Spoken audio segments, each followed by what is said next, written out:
and click on the word Scene 1 at the upper left. And we're back out on the basic stage, the main stage. Let's go ahead to fit in the window, and let's get the selection tool again. Okay, this is where we're going to put the actual motion. So we've got all of our shapes set up. Now we're going to set up the position. Click on frame 17. We have the same number of frames in the stage, the regular scene, as we do in the symbol. And we're going to press F5 to create a range of frames. Now we're going to right click on the stretch and squash. We're going to create a motion tween. When you have a motion tween, the layer itself turns light blue, and there's a symbol next to the name of the layer that denotes that it is being tweened. So our extremes of motion are frames 1, 6, 10, 13, and 17. So on frame 6, we want it to be at the bottom. So when you have frame 6 selected down on the timeline, you have your black selection tool, you come up to the symbol and you drag it down to the bottom, about a third of the way down, and place it on the bottom of the stage.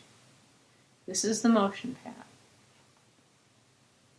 Now we go to frame 10, and we drag it up near the middle, not quite as tall as it was, not quite as high up, but near the middle. And there's the motion path. And now we want to go to frame 13. Once again, we want to drag it down to the bottom. And now on frame 17, we want to drag it up to the side, not quite as high as it was in the middle, and maybe a little bit longer over there. And so there it is. I'm going to move it a little over so it's losing some strength. Now, if we play this, you see it's kind of mechanical looking because it's so harsh.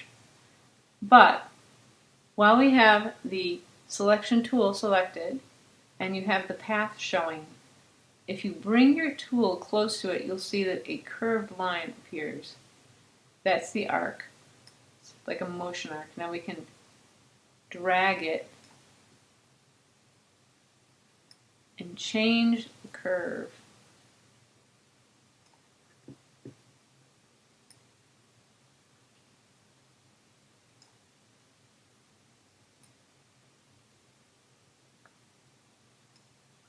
Okay, and now Command S, and now we will hit return again.